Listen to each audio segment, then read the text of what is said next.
թիմային իմաստով բլոգերները լիակատար հաղթանակ են տարել։ 10 մասնակիցներից 7-ը բլոգերների թիմից է։ Ագնեսը դավաճանում էր թիմին հանուն իմունիտետի։ Բարի ժպտերես, ոչնչով աչքի չընկնող կերպարում նա դարձել է որոշ հեռուստադիտողների ֆավորիտը։ Անջում է հաշվի նստել իր կարծիքի հետ, նա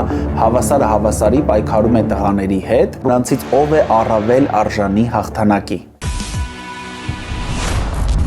Ողջույն, ես Արմանն եմ եւ այս ալիքում ես քննարկում եմ հայկական ռեալիթի շոուները։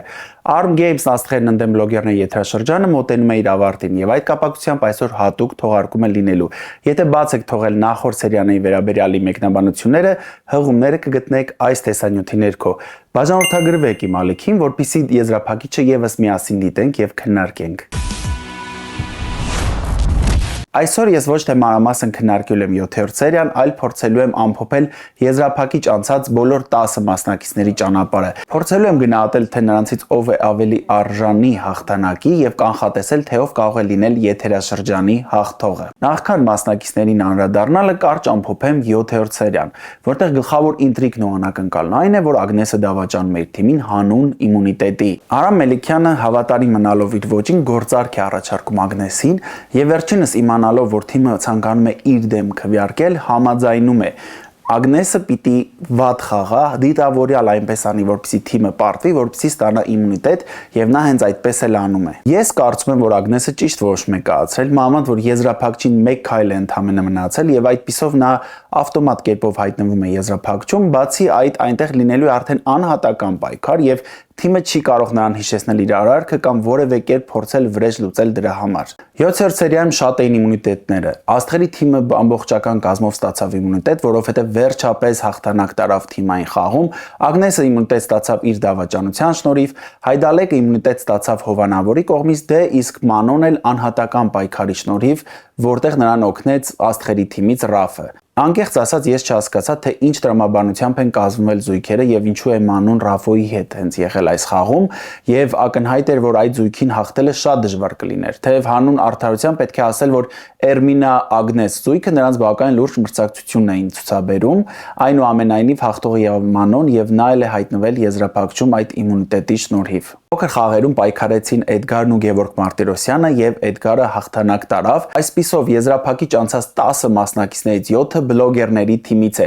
Սա նշանակում է, որ թիմային իմաստով բլոգերները լիակատար հաղթանակ են տարել։ Իսկ աստղերի թիմից ընդամենը 3 մասնակից է անցել եզրափակիչ եւ դրանք հենց այն 3 մասնակիցներն են, որոնք կոալիցիա են կազմել միմյանց հետ եւ ի սկզբանե նրանք քանակով ավելի փոքր կոալիցիա են, սակայն նրանց հաջողվեց ավելի մեծ թվով կոալիցիայի 5 անդամներին հեռացնել խաղից եւ ամբողջական կազմով հայտնվել եզրափակիչ փուլում։ Եթե տեսել եք նախքան շոունին պատրաստած հատուկ թողարկումը, ապա կհիշեք, որ ես այնտեղ առանձնացրել էի 5 ֆավորիտների, որոնք հաղթելու շանսեր ունեն։ Իմ առանձնացրած 5-ից 4-ը անցան եզրափակիչ փուլ։ Նրանք են Էմման, Ռաֆը, Հայդալեկը եւ Շուշանը։ Վահագի հաղթելու շանսերը ես եւս բարձր էի գնահատել, սակայն նա ինքնակամ հեռացավ նախագծից եւ եզրափակչում մենք նրան չենք տեսնելու։ Իսկ հիմա փորձելու եմ գնահատել ոչ միայն մասնակիցների հաղթելու շանսերը, այլև վերլուծելու եմ նրանց անցած ճանապարհը եւ ասեմ իմ անձնական կարծիքը, թե նրանցից ով է առավել արժանի հաղթանակի։ Սկսենք Հայդալեկից, որը եթերաշրջանի ամենակննարկված մասնակիցներից մեկն է։ Դե եթե նրան շատ են քննարկում, դա նշանակում է, որ նա հետաքրքիր խաղացող է, բայց արդյոք նա արժանի է հաղթանակի։ Եկեք վերհիշենք նրա անցած ճանապարհը։ Առաջին 2 թիմային խաղերում Հայդալեկը հանդես եկավ որպես առաջնորդ եւ նրանց թիմը պարտվեց։ Վահագ, այդ տուբը բարձրացրեք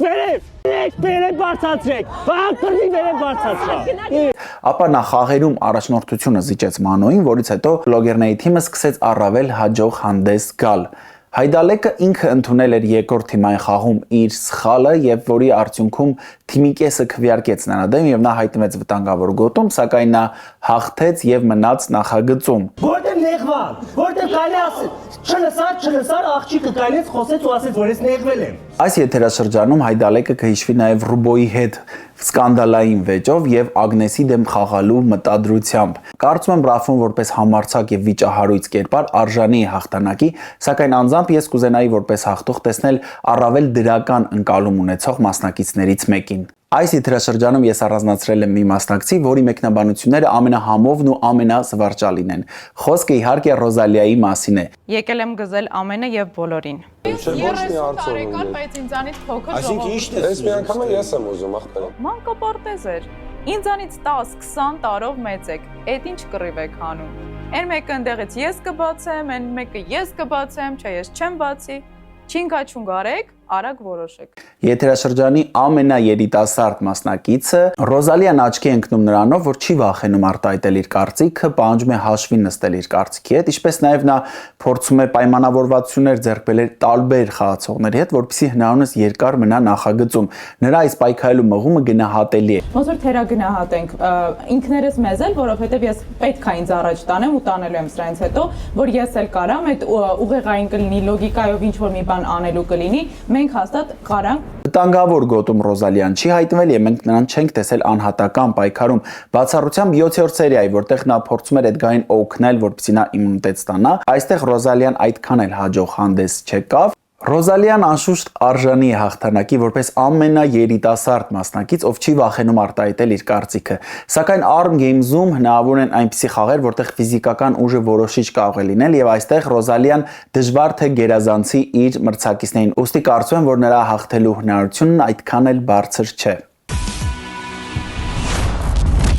Էդգարը միայն 7-րդ սերիայում հնարավորություն ունեցավ ցույց տալու իր ուժերն անհատական պայքարում։ Փոքր խաղերում նա վստահ հաղթանակ տարավ Գևորգ Մարտիրոսյանի նկատմամբ։ Նա ֆիզիկապես ուժեղ է եւ վերջին սերիայում տեսանք, որ նրա միտքը եւս լավ է աշխատում, ուստի նա ուժեղ մրցակից է եւ արժանի է հաղթանակի։ Սակայն ընդհանուր եթերաշրջանում Էդգարն այդքան էլ ակտիվ չի եղել։ Սա հավանաբար պայմանավորված է Էդգարի խառնվածքով եւ իրենց գովող թիմակիցների ֆոնին նա հանդես է գալիս որպես չափազանց համեստ եւ խաղաղ մասնակից։ Էդգարը իհարկե արժանի է հաղթանակի, սակայն հաշվի առնելով ամբողջ եթերաշրջանը, կարծում եմ առավել հետաքրքիր կլինի, որպեսզի առավել վառ եւ աչքի ընկնող որևէ մասնակից հաղթի։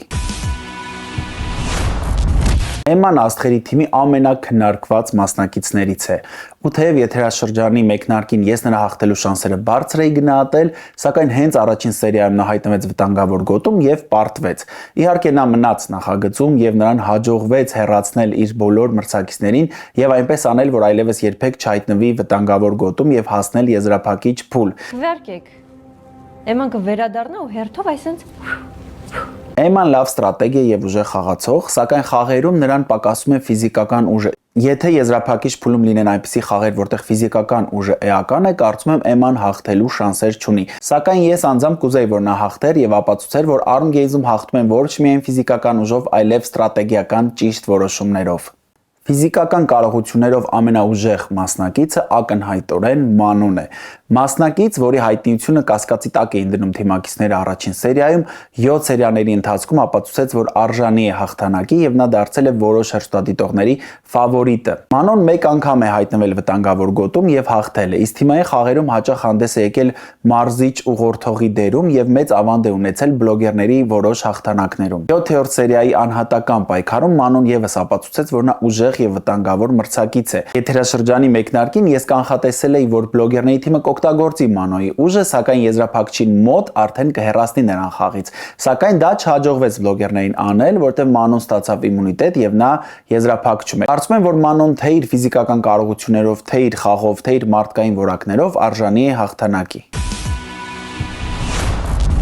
Շուշանը իմ կարծիքով աղջիկների մեջ ամենաուժեղ մասնակիցն է եւ նա հաղթելու մեծ շանսեր ունի։ Շուշանին չենք տեսել վտանգավոր գոտում եւ եթե հիշողությունս ինձ չի դավաճանում, նրա դեմ երբեք որևէ մասնակից չի քվեարկել։ Թիմային խաղերում լիներ դա սալիկներ պտտելը, քաշքշուկը, թե ավտոմեքենա քաշելը, մենք տեսել ենք, որ նա հավասարի պայքարում է տղաների հետ եւ կարծում եմ, որ նա ուժեղ մրցակից է լինելու եզրափակչում բոլոր մասնակիցների համար։ Հերիքա որովհետեւ ասել։ Չէ, չի կարելի։ Իրան հա լրացրել ես։ Չի պատճառը։ Ռուբոն այս եթերաշրջանում աչքի ընկել ոչ միայն Հայդալակի հետ կոնֆլիկտով ու գորգոռոցներով, այլև որպես ուժեղ մրցակից։ Նա բոլոր թիմային խաղերում մաքսիմալ ներդրվել էր եւ այս վերջին սերիայում նրա գլխապտույտ առաջացնող խաղը եւս մեկ անգամ եկավ ապացուցելու, որ նա շատ ուժեղ մրցակից է։ Ես տպավորություն ունեմ, որ Ռուբոն ինքն իրեն սահմանափակեց այս նախագծում Հայդալեկի հետ ընկերությամբ եւ շատ դաշնակիցներ չունեցավ, սակայն ինչպես գիտենք, եզրափակչում դաշնակիցներ պետք չեն, անհատական պայքար է լինելու եւ ես կարծում եմ, որ նա հաղթելու մեծ շանսեր ունի։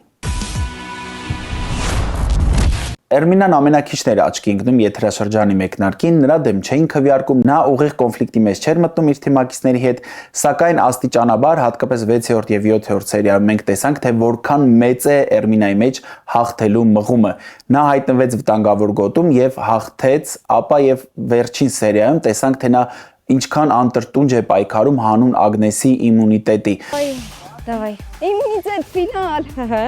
Չէ, չգցես։ Չեմ բան չեմ անում։ Ինչ որ բան թույլատրել ես։ Չէ, բան չեմ արել։ Կարծում եմ Էրմինան ապացուցել է, որ նա արժանի է հաղթանակի եւ եթե նա հաղթի, ապա հերոստատիտողը կընկալի եւ կընդունի նրա հաղթանակը։ Ռաֆը այս եթերաշրջանի ամենամոտիվացված մասնակիցն է եւ իր այդ հաղթելու մեծ ցանկությունը նրան հասցրեց եզրափակիչ փուլ, թեև թիմակիցները նրա դեմ հաճախ քվեարկում էին։ Ռաֆը մեկ անգամ հայտնվել է վտանգավոր գոտում եւ Եվայի հետ միասին 3 խաղից 2-ում հաղթանակ է տարել։ Սակայն թիմային խաղերում երբեմն նա այդքան էլ հաջող հանդես չէր գալիս։ Թե ես, թե որոշ հեռուստադիտողներ Ռաֆից ավելին էինք սպասում եւ ակնկալում էինք, որ նա լավագույնը կարող է հանդես գալ։ Սակայն նա միշտ չէ, որ լավագույնն էր լինում։ Ընդհանուր խաղը վերլուծելով ես կարծում եմ, որ Ռաֆը իսկապես արժանի է հաղթանակի, սակայն նրա հաղթելու շանսերը կախված կլինեն խաղի տեսակներից։ Որոշ դեպքերում նրա բարձր հասակը կարող է իր համար որպես առավելություն ծառայել, սակայն որոշ դեպքերում էլ կարող է խանգարել։ Ագնեսը բացահայտվեց շատերիս համար վերջին 2 սերիաներում։ Եթե եթերաշրջանի մեկնարկին նա հանդես էր գալիս բարի ժպտերես, ոչնչով աչքի չընկնող կերպարում, ապա վերջին սերիաներում մենք տեսանք, որ նա խաղալ գիտի եւ հաղթելու ցանկությունը նրա մեջ մեծ է։ Նա գրեթե բոլոր խաղերում բակային լավ է հանդես եկել, գուցե ոչ լավագույն արդյունքներում, սակայն արժանապատիվ պայքար է ցույց տվել։ Իսկ վերջին սերիաներում Ագնեսը հանդես եկավ թիմի ներսում որպես դերակատար եւ որոշիչ գործոն։ Ես բարձր եմ գնահատում նրա այս փոխակերպումը եւ կարծում եմ, որ նա իսկապես արժանի է հաղթանակի։ Ավելին, կարծում եմ շատ հետաքրքիր կլինի, եթե նախագիծը հաղթի հենց այդպիսի մասնակից, որը ի սկզբանե աչքի չի ընկել որպես ուժեղ մրցակից, ավելի թաքնված է եղել, իսկ հետագայում բացահայտվել է որպես ուժեղ խաղացող եւ հաղթել է։ Այսպիսին են իմ մեկնաբանությունները բոլոր ֆինալիստների վերաբերյալ։ Մեկնաբանություններում գրեք, թե ձեր կարծիքով ով է արժանի հաղթանակի եւ ում եք դուք երկրպագում։ Բաժանորդագրվեք իմ ալիքին, որպեսզի միասին քննարկենք նաեւ եզրափակիչ սերիան։ Կհանդիպենք հաջորդ շաբաթ։